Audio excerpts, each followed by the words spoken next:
Okay, no, we are live. Yeah, there you are. Okay, yeah, alright, got moved, that's fine. Okay, yes.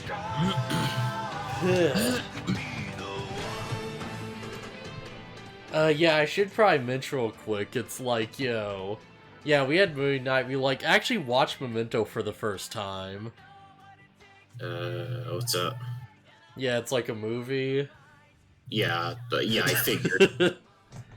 But yeah, it's like, I've heard it before, it's like, apparently it's pretty well known. It's like a movie about, like, Christopher Nolan. And it's like, it's about a character where it's like, yo, his, like, wife was, like, murdered and raped by, like, someone, and, like, the attacker, like, bashed his head in, And ever since that day, he's had short-term memory loss. So it's like, he has this rare condition where he can't form new memories. So the entire movie is like him trying to find the guy who did this to him, and it's all told like out of order, like ab sequence. Because what they specifically like want to do with this is that it's like every time like a new scene starts, it's like you don't know what the scene that preceded it was. So every single time you're like completely in the mindset of the main character, just like not knowing the things that came before.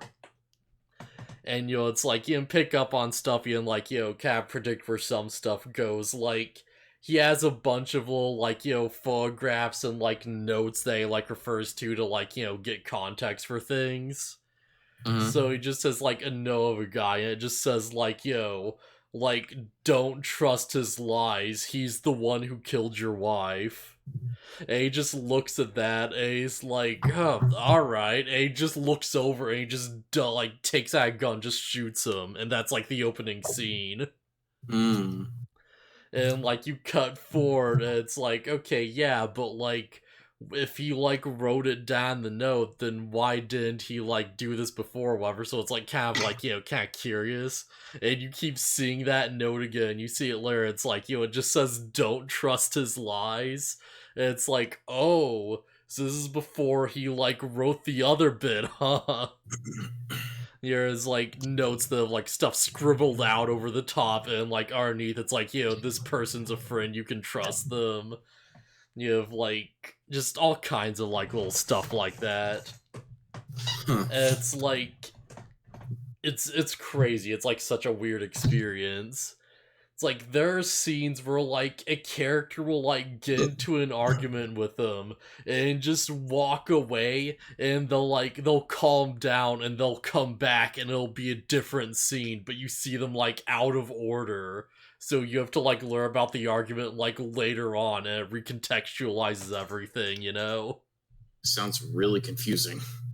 Oh yeah, it's like it's easy enough to like keep in order as you're watching it, because you're like, you're picking up all these little details, and you're like, okay, well yeah, this is before this, and this is like, when this happens and stuff like this, and it's like by the end of it, you have a pretty complete picture of what the heck's going on. But it's definitely one of those weird films where it's like, it's definitely gonna be better on repeat viewings, I'd imagine. Because then you can look back and be like, well, yeah, alright, I know that this isn't like, what's going on here. And you just look at the main character do the thing, and it's like, oh, that's why, like, everyone was, like, shouting at him over that thing, huh?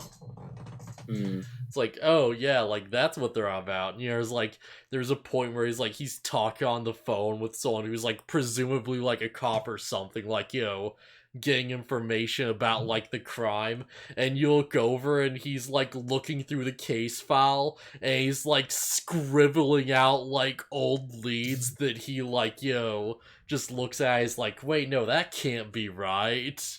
And it's like, ugh, but what did that say before though? But yeah, lots of fun stuff like that. Really really good experience. I'm glad I saw it. Yeah.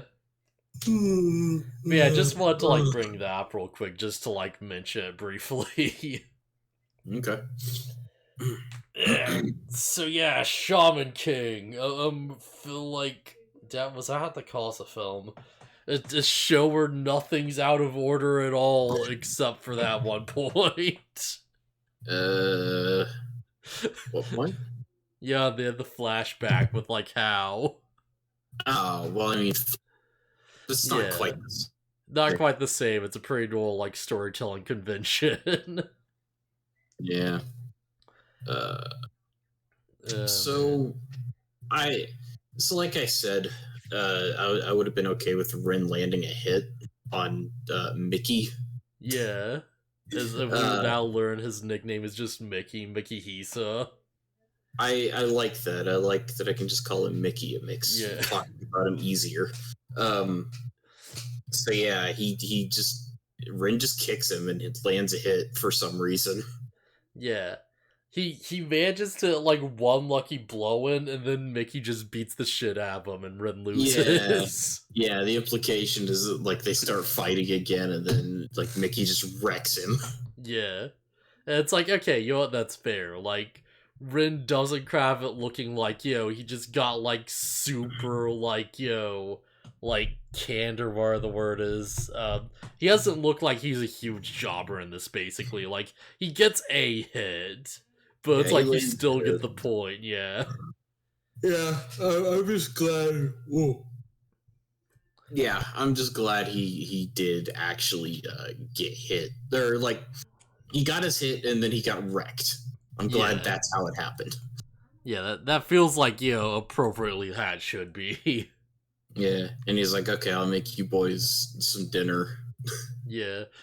Like, just, like, get into my, like, swim trunks and just, like, fish up a bunch of fish to grill.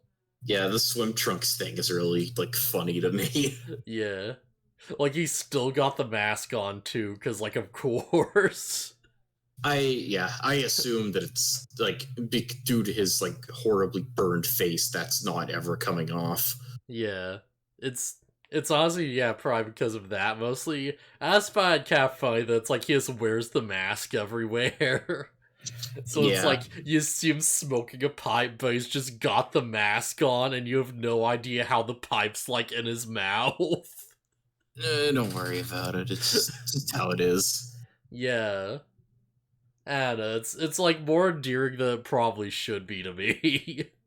It gives him character. Yeah. He's not just Yo's dad. He's that weird guy with the Tengu mask. Yeah, the weird mask guy. But yeah, so they're like chilling out and they're like, kind of talk a bit about like, Rin's shortcomings and stuff, and Rin's like, well, I am strong, I know I'm not the best. And Mickey's like, yeah, it's like, you're kind of like your father like that, Turns out your father actually was really strong, but he kind of just self-destructed. He fought him. He released too much energy and just blew up. Yeah, I take it more as like, he just, like, oversoul too big and he couldn't control it, right? Like, that's more of his problem. Maybe. Because, like, this reminds me a lot of, like, when Rin fights him and he just forms the big dragon and Rin just breaks it in one hit, and it's like, oh, yeah, that actually probably was a bit too easy, wasn't it? Yeah. That actually does make a lot of sense, yeah. There's also a moment where Rin is just like, why are we doing this? You guys are strong. Yeah. And Mickey gives, like, maybe one of the worst explanations I've heard. Is like, oh, no. You're in skill ceiling.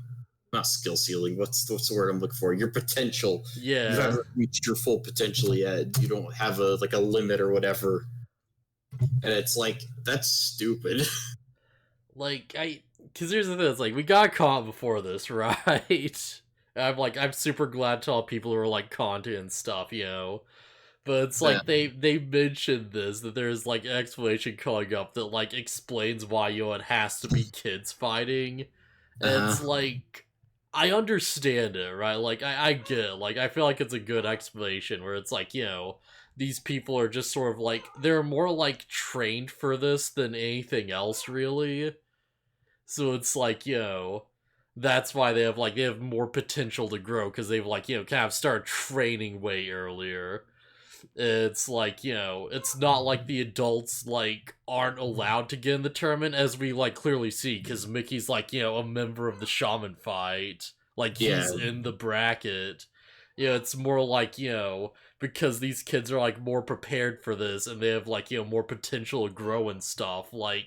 They're able to get through the preliminaries and actually get to the actual fight easier. Yeah, but I don't know. The implication isn't that they have infinite potential. It's that they just haven't reached their potential ceiling yet. Yeah. Which makes means sense, yeah. not really. Because he describes it the older you get, the more you can see that ceiling and the more you see the cracks and stuff in it. And it's okay, yeah, to me that makes sense, because it's it's oh yeah, you get older and you start your body starts to kind of fail you, and you start losing that potential improve that you have when you're young, right? If Mickey was climbing mountains as a kid and stuff, he'd probably be way more powerful than he is right now, I'd imagine. Sure. This is a change that was spurred on him fairly recently by necessity because of the house stuff. And in adulthood. Yeah. Kitty, what are you doing? So it's I feel like that makes sense to me, where it's Yo's been training for about the same time, and it's if Yo keeps growing, then he's definitely gonna surpass Mickey one day, I'd imagine. Oh yeah. Because of course, right? Mickey's he's grown, and he's getting up there, and he's he can't keep putting himself in near-death experiences as much anymore. Yeah, you say one day he'll surpass him if he hasn't already. Yeah, if he hasn't already, because Yo's pretty up there. Because Yo actually learned the whatever. Yeah. Yo knows how to do this stuff. Yeah. We also learned that apparently Hal teaches all of his minions how to do it. Which is a problem. Yeah, that's kind of ridiculous, I feel like. Because I get the idea, but it's yeah, I also don't understand. It's Peyote comes back, and he's an antagonist. They have to deal with him. Yeah. And he's way stronger now? I don't think it's as much that he's way stronger. I think it's more that he just gets a lucky hit in, right? It's maybe. Yeah. I guess he gets wrecked, and the only reason Rin gets skewered is because he gets caught off guard. Yeah. That's where my mind goes, because when I heard it's oh yeah, they all learned about the book, it's oh, even bows? Did bows learn the ultra cheeky sink you or whatever? Maybe it could just be that they're bad at it. Yeah, they might just be bad, but it's kind of crazy to think that bows knows how to do the weird spirit sensing dodge thing, and effing Chocolove doesn't, and Chocolove just wrecks them. Considering bows is just as bad as they are. Yeah. Because bows is they're the closest thing to a joke fighter in this entire competition. Chocolove. I mean, well, yeah, literally Chocolove. Literally Chocolove. Let me turn you up a little. Okay, yeah, you might have been a bit quiet there, but yeah, that's fine. Yeah, whatever.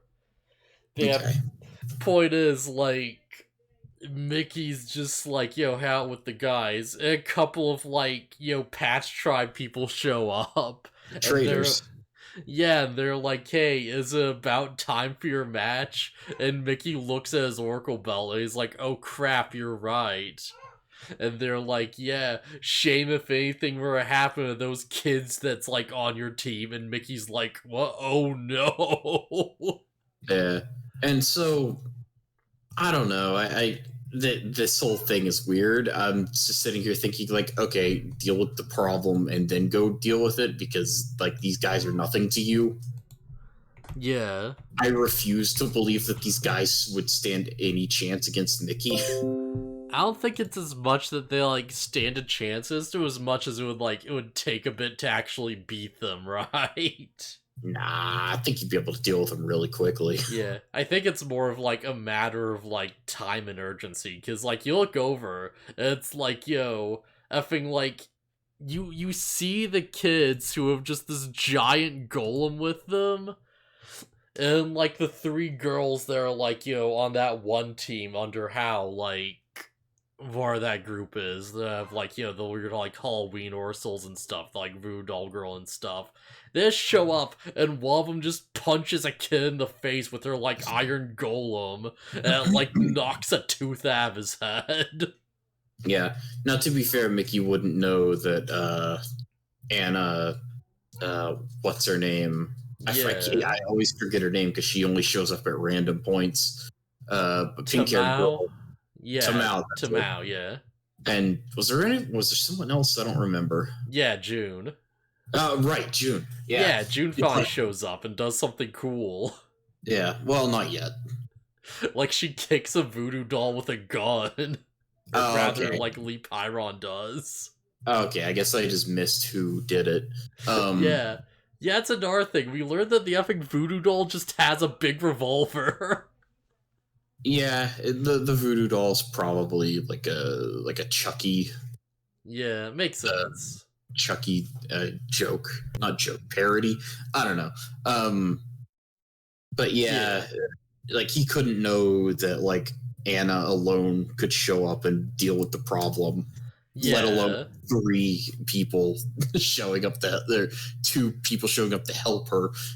He had no way of knowing, and also like he leaves so immediately, and he's still late getting there. Yeah.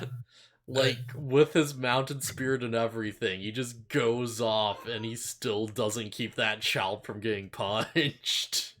Yeah. Up until the moment where Anna struggles with anything, I'm just assuming she can handle anything. Oh yeah, these guys are toast. Like, unless they literally take a child hostage, well, that's not the Arthur. It's like... Anna just wrap her beads around them. So is the just be like, okay, spirit, kill the hostile one. I know one spoiler. Oh, yeah? I know that this golem is effing legit. The good one or the bad one? The good one, the ones the kids have. Okay. Yeah, so I know this golem is a freaking powerhouse and it wrecks a lot of people. So that's what I was also gonna say is like, okay, there's like a whole thing. It's like you would attack innocent children. He's like, oh, they're shamans who made it into preliminaries or whatever through the preliminaries. And I'm like, oh yeah. And then like the bad guys show up and start beating on the kids, and I'm like, fight back. You're shamans, fight back. I'd imagine it's like the deals that they have to literally like get inside the golem to like pilot it or something, but once they're in there, they're like super strong. To get inside the golem. Yeah. Because it's hard to tell, but in the manga you can see, like, that little, like, window on the front of it? Mm-hmm. That opens. That's like a cockpit. And the manga, like, it's just open. Okay, so, yeah, instead of the kid falling to the ground and be like, ow, what's happening? It's like, get in the robot. Yeah, get in the robot, Shinji. Get in robots. They're obviously here for bad reasons. Yeah. Like, I get the idea, it's like, oh, it takes a second for him to get in there, but it's like, no, they had to handle this. I have a feeling that next episode, we're gonna be all hyped for Anne to do something, and they're gonna get into that golem in, like, 1 second, and it's just gonna, like, wreck a bunch of people. Yeah, and they'll be like, nah, we got this. Yeah, and it's gonna be like, oh, these kids are actually legit. Oh man, Ren's totally gonna be dead next episode. Oh boy. There's no way he'll survive this. As much as we're kind of joking about, I honestly do like this turn of events a lot. Yeah. I would like it more if Ren actually died. Oh boy. Because that's the thing, it's like, there's 2 outcomes here, right? And I feel like I'm kind of okay with both of them. And one's like, alright, Rin dies, and it's like, it's just this big shocking thing, everyone has to deal with it, right? Like, Horror and like Chocolove just look at this and they're like, okay, we need to get better and we need to like, become stronger, and they like become something like, better than what they are, right? They become strong enough to make up the difference. Krillin and Yamcha gain a form similar to Super Saiyan. Yeah, essentially. And I feel like the other possibility, which is way more likely, is that Rin survives, and because that was a near-death experience, he gets a power boost. Yep, that's exactly what I was thinking. Yeah, Like, Rin's gonna, like... his soul is clinging to his body, and so he refuses to die or whatever, and it's like he's gonna go through a near-death experience, or like he's going to experience something close to the afterlife, and it's gonna boost him. Yeah. Like, I imagine it's like, Rin's going to, like, they take him to, like, they take him to Faust. Faust saves him, because, like, of course, Faust is, like, a crazy necromancer. Yeah. And Rin just comes back and he's like, oh, I'm strong enough to rival Yo now. And he goes through, like, a big, like, mental spirit journey and stuff. And he just comes out the other side, like, stronger and, like, cooler than ever, and, like, everyone's like, oh, yeah, you can do this, Rin, you got this, and we're all, like, rooting for Rin. Yeah. Now, I'll be okay with that if they show the spiritual journey he goes through. Yeah. Oh, yeah, I have to imagine they have to, right? Yeah. Yeah. But... like, also, we learn that one of the traders of the Patch tribe is the brother of the efficient that Rin killed. Yeah, and it's like, oh, he's super justified.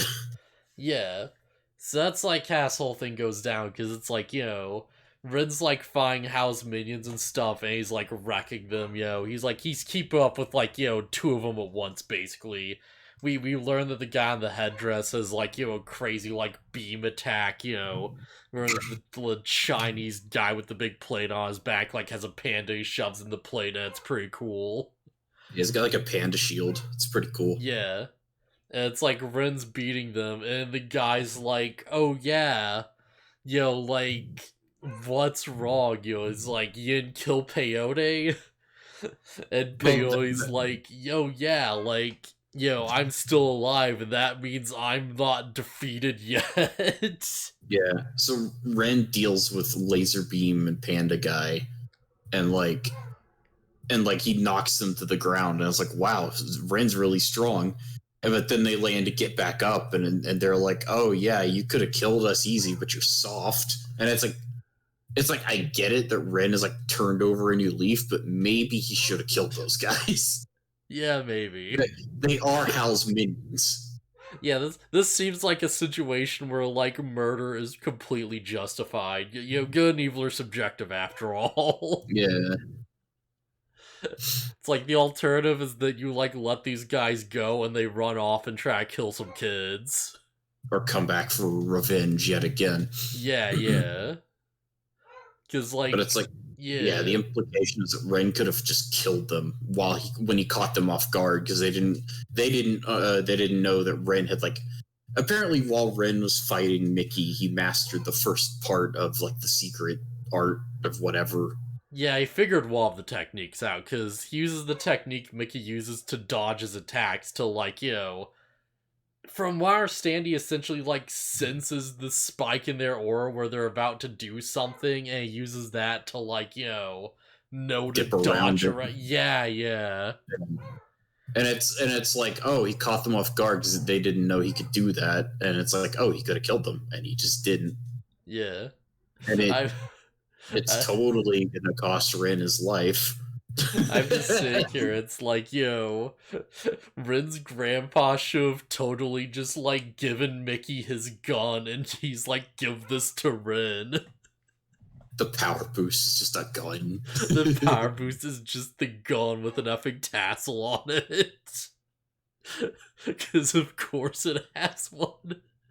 Yeah. It's like, this gun was passed down your family for 3,000 years. There's 3,000 years of ancient Chinese history behind it.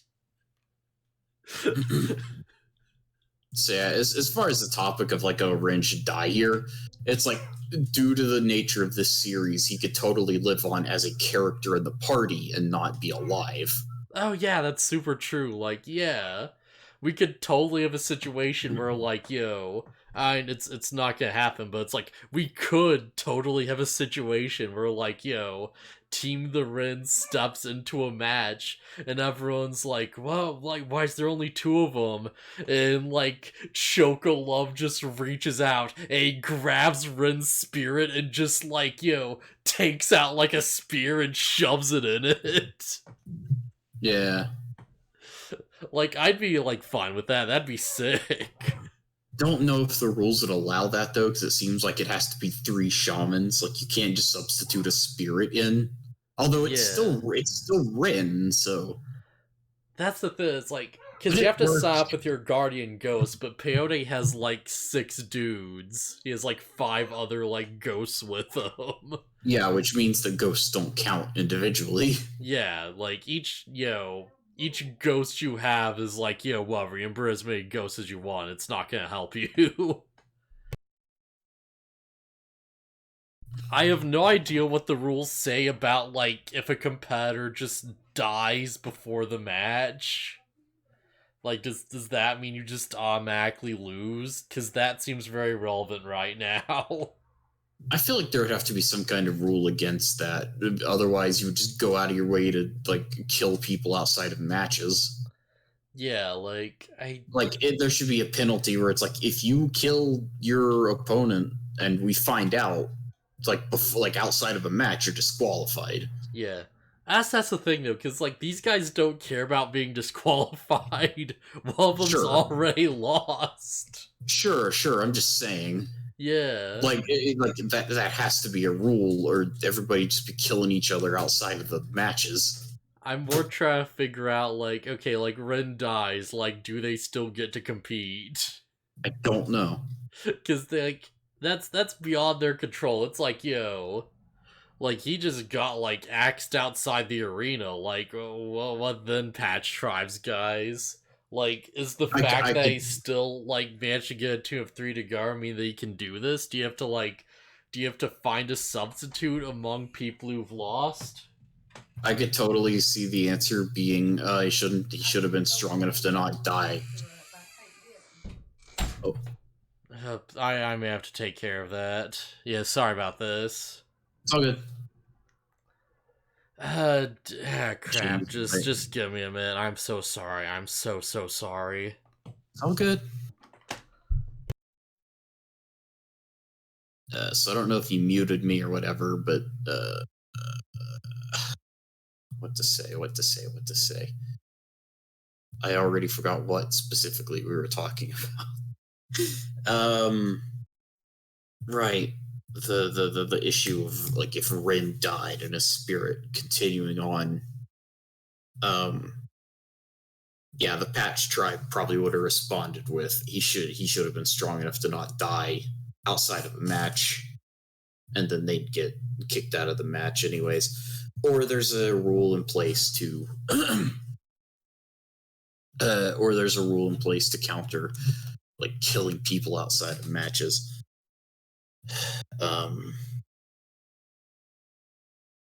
What else happens? I mentioned that one of the Patch Tribe guys is the brother of the efficient that Rin killed. So Rin just gets stabbed through the torso. Like, it's absurd, the idea that Rin survives from this. But I guess Faust is like a mad doctor, so it's not too crazy, I guess. But, like, the characters say exactly what I'm thinking. I think it's Peyote who says it, and it's like, oh, he got stabbed through the spinal cord. Like, that guy's dead. He doesn't live this. But yeah, then Horo and Chocolove step up to try to, like, get Rin to Faust to heal him. And that's about where the episode ends, really. It's like Horo does a big defensive maneuver, and he's like, okay, that's all of my energy. And then the episode cuts. It's hard to talk about this kind of thing without somebody to bounce ideas off of. I don't think I don't know if we said it when we were live, but there was no upload of Ghost Game this week. That's why there's no, for this podcast, there is no Ghost Game discussion. I'm kind of bummed out because I wanted to learn more about the other, like the side characters. And of course, there's always the chance that he like muted me or something, so none of this is coming through anyways. But I guess we'll find out. I'll have to ask him when he gets back. I'm also in the middle of a Final Fantasy XIV main scenario dungeon.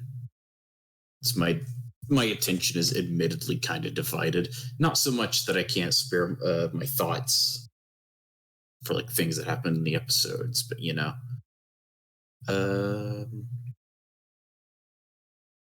You know what? I don't think we mentioned what actually impaled. Oh, back. Sorry about that. Okay, cool. Did you mute me? No. Okay, I've just been kind of trying to fill the dead air.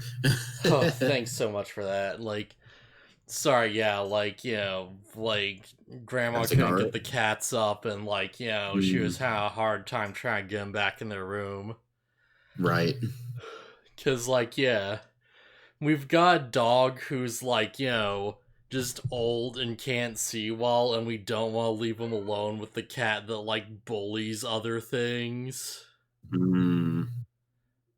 So she wanted to, like, you know, get him up before she went to bed and stuff, and it was just a bit of a problem, yeah. Understandable. I kind of just capped what happens throughout the rest of the episode. I talked about how it's ridiculous that Ren gets speared right through the middle of his body and he's supposedly going to survive it. Yeah, because the way they say it is like, they straight up are like, oh yeah, no, Ren is dead, his soul's just hanging on. Yeah. Like, it's not a matter of, like, yo, like, keeping him from dying, like, he's out, man. We gotta, like, resurrect him. Yeah, Horo and Chocolate are like, all right, Ren, it's not funny anymore, get up. And Ren is... I looked at that scene and I'm like, he's dead. He's straight up dead. Yeah, like, that's something I like, because of course it's like, you know, it's because they're like, you know, shamans, they're dealing with, like, ghosts and stuff. But it's like, yeah, Rin gets stabbed, and it's like, they don't screw around, it's like, yeah, no, this killed him. Yeah. And it was at that point that I was like, oh man, that's interesting, because I thought he was going to be Vegeta for the entire series. And he's probably going to continue being Vegeta, but... Yeah. This is like Vegeta post-Dragon Ball Resurrection. Or pre-Dragon Ball Resurrection, I should say. How so? Because, like, yeah, we're gonna need a miracle to bring this guy back. Yeah, well, with Dragon Ball, it's a different story, because it's like you just find a thing and wish someone back to life. Yeah. With this, it's like you need a doctor who can bring someone back to life. Yeah. Because that's another thing. It's like, I keep mentioning this, and like, that's because they straight up say, like, okay, well, yeah, we're not done yet, because we know a really good doctor who might be able to fix this. Yeah. So it's like, alright, yeah, like, we're not sugarcoating it. It's like, cards on the table, Faust is probably the solution. Yeah. And I did point out, it's like, oh crap! Oh, right, I think Peyote or somebody else on the bad guy team is like, he got stabbed through the spine. He's dead. Yeah, they're straight up like, yeah, that severed his like spinal cord just straight up. He's gone. Like, there's no walking off that. Yeah. This ain't like Demon Slayer where you get like 40 cracked ribs and a broken leg and you're still running around and doing backflips. Yeah, it's yeah, I guess I could still say Rin dies. Oh, like, yeah. that totally happens. It's just he's gonna come back to life, basically. Yeah. It's less we're trying to save him and more we're trying to, like, just straight up, like, resurrect him. Pretty much. Oh, man. Like, there's a chance Rin might see the afterlife. How'd you feel about that? I mean, they're shamans. It'd be appropriate. It'd be very appropriate for him to see the Great Spirit right about now. Sure would.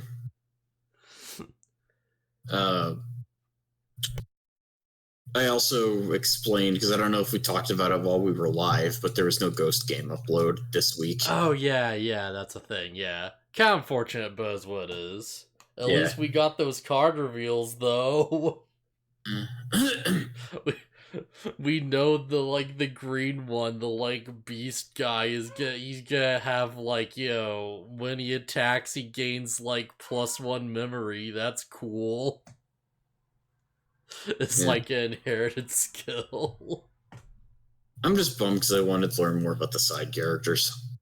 Yeah, that's fair.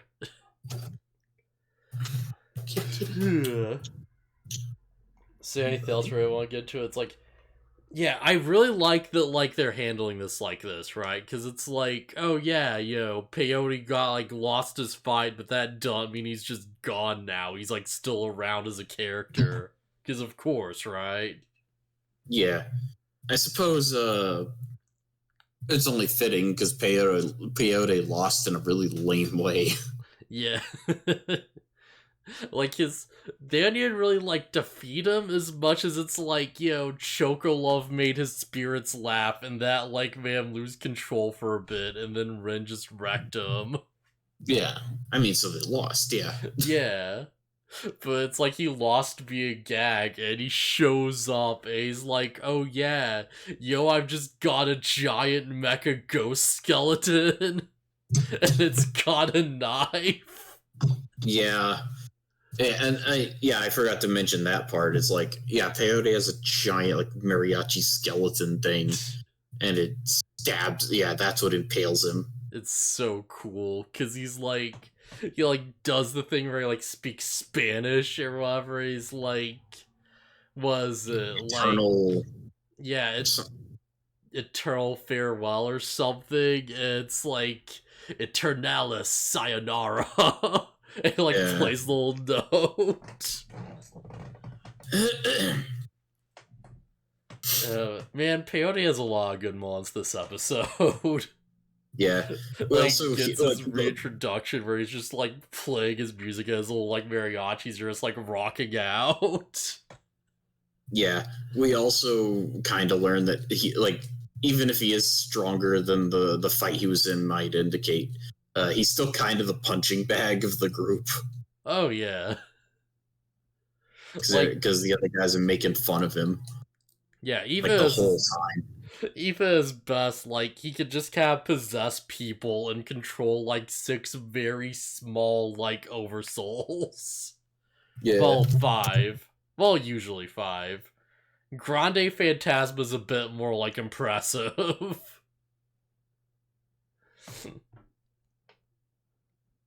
But yeah, it's peyote doesn't seem especially powerful.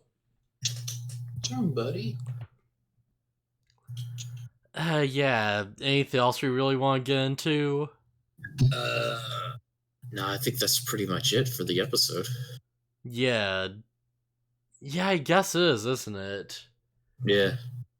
But yeah, because it ends with Horo and Chocolove being all right, we gotta do this. Oh yeah, there's something I should mention. The manga makes it more clear because it's effing before Mickey leaves, he's just straight up oh yeah, Rin, don't fall for their tricks. And he gets distracted and stabbed with a giant skeleton, and Ren's just immediately after that he's just oh god, this is probably what he meant. Yeah, I forget if it's Ren or someone else. It's probably someone else, honestly, but yeah. It's yeah, Mickey knew this was a thing. He could sense it. And he's just yeah, just, don't, get distracted, I guess. Yeah. There's no time to explain. Yeah, it's also weird how it happens because like it's like a flashback of Ren killing the guy, and then like Ren stabs himself. Yeah, that's another thing. It's like, so from the scans I was reading, that sequence wasn't in the manga. It might be in the reprint. I see. So it's like, I don't think it was anime only, but it might be from like, the like redo where they like add some like panels and change some like expressions and stuff, and like, they made Chocolove way less racist. Yeah. Just removing those lips, just that one change helps a lot. It really helps. It really, really helps. Although, I guess honestly, that being said, like, just reading through the original manga, I, like, I don't mind Chocolove's design that much. I've kind of, like, gotten used to it. But holy crap, is that not gonna be true for other people? But it's like, yeah, I guess that's something for what it's worth. It's like, like, after you see, like, the black character of, like, the massive lips for a while, you're just like, okay, yeah, it is what it is. It's just sort of, like, fades into the background. Every now and then I'll just look at a page and be like, oh, yeah, right, holy crap. Hey, that's how that guy looks. So, yeah, like, for more of that's worth, I guess. Yeah, I think the big one was like, because, there's a weird thing where it's like, I was looking through scans and stuff, and for whatever reason, the mole of, like, Rin actually being stabbed was, like, just not in, like, 3 or 4 different sides. I, like, went through so much stuff until I, like, finally found the thing, and it was the reprint. And it's like, what happens, and Chocolove says something, I'm like, wait a second, why does Chocolove look different? Oh, wow, they just got rid of those, huh? It's like, holy crap. But yeah, this is a good episode, I think. I really like this one a lot. Yeah. Yeah, it really gets to the point effectively, I think. Like, no pun intended. It's still ridiculous. Freaking the way Ren is impaled on that knife. Oh yeah, it's like a massive knife. Like, holy crap. This thing is, like, gigantic. So yeah, any final thoughts, I guess, or whatever? Nah, that's all I got. Alright, I am, like, very hopeful and hyped for Golem doing a thing. Yeah. I want to see this Iron Golem show what he's capable of, because I know what that plotline's, like, vaguely about. I am very excited for Golem. Alright.